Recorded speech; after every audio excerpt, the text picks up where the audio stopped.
I have empathy for like kids and animals. Oh, okay. That's nice. It's a nice start off. That's something. A starter kit. It's something. That's a step in the right direction. Ooh. I'm sorry. No, they say... Jesus. I didn't mean No, they say that's no, what you know what? I'm old enough to... I'll never satisfy you. Bill, that's a step in the right direction. They say that is what would separate you from, say, a sociopath, a serial killer, is that you care about animals, you care about children. So that's good. That's good news for you today. Because I've taken those polls. You ever see that poll? Are you a serial killer? With a test. Yes, I have taken that test. It has not gone well. Yeah, exactly. After the fourth question, you're like, all right, let's... I don't need to take the risk. Do you laugh at the pain and misery of others? I think we got that one. If it's on TV, and I don't like... Look, I'm trying to think of something... yeah, no, I think I do. Every time I saw that guy wipe out on his scooter... Mm-hmm. Oh, it was amazing. He was this older guy. Well, that's always funny, though. People falling always... Wait, an older man was on a what? He was on a scooter? He was on a scooter. He was riding like a Harley, and he came whipping out. It was one of those... I was on the other side of the road, and there was this concrete divider, and he was going too fast, and he couldn't make the turn, and he hit the concrete thing, and he high-sided and went like up and over. Just like landed and just slid on his face. Oh my God. And I had to stop my car, right? Uh-huh. And I was the first guy there. And he had rolled over on his back, and I walked up to him, and he was just like unconscious, just going like, it's like spitting teeth. Well, get to the funny part. Oh my God. The funny part is when this cop finally shows up. The guy was like fucking like 55. It's like, should he have been retired by now? When did you start becoming a cop and you're still driving a cruiser?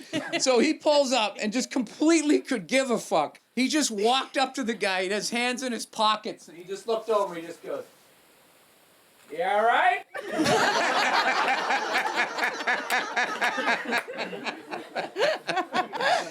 Yeah, it was... You relate to this. When I was a kid, I don't know if you ever saw this, but there was...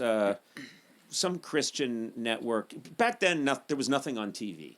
There were a couple of channels. There was never anything good on. And there was this show that we used to watch that was made with sort of claymation puppets called Davey and Goliath. Oh, yeah. And they always supposed to have a good moral about how to behave. Davey was a boy who would sometimes do naughty things, and then he'd learn his lesson, and it was put out by some association of ministers. I swear to God, my brothers and I would watch this because you would flip the channel, and they're bowling on one channel, and there's a Catholic Mass on the other channel. So you'd watch Davey and Goliath, because at least it was a story, and there was some claymation. Right. Anyway, Davey and Goliath go camping with the dad and the mom, and Davey goes off, and he sees a well, and... or he sees a beautiful natural pond, and he finds some paint, some raspberry paint, and he pours it into the pond, turning it all bright, red. And it's a big bucket. And, yeah, huge bucket. Well, it's a little pond. And then he's laughing. He says, "Look, Goliath, I made a big thing of raspberry goop." And then the father comes in and yells at him and says, "Look what you've done." And all the animals are gathered around, and they can't drink from this pond anymore because it's been ruined. My brothers and I were laughing so hard. We were crying. We were laughing so hard. I'm telling you, I understand exactly what you're talking about. I think these animals ended up dying. And my brothers and I are on the floor laughing that Davey had said, "Look, I made a big thing of strawberry goop." It's terrible. I'm sorry, but there's no reason to apologize. Yeah, they were claymation animals. No, there is. Like nobody there died. Is. Did you ever pour raspberry paint into a pond? No, I saw that. Fine. But if I had, you can sit there and laugh. You know what I love is when Davey every once in a while would get into a fight and he would get the shit kicked out of him. Uh-huh. Because it was claymation, it didn't have the money. His hair was still perfect, and then they just put a couple of strands of clay on his forehead to indicate that Davey got his ass kicked. They have no idea what we're talking about. This show was on 65 years ago. Yeah. But I'm trying to explain our childhoods. This is what it was like back then. There's nothing to watch, nothing to do, and occasionally someone in the house would lose their temper in a way that would frighten you, and then it was never spoken about again. Yeah. Yeah, that was basically That was it. My brother, I don't know if I'd ever tell you this. My brother was like a genius, man. He used to, my parents used to argue. He had a dual cassette boombox, and he used to record the argument and then put music underneath it.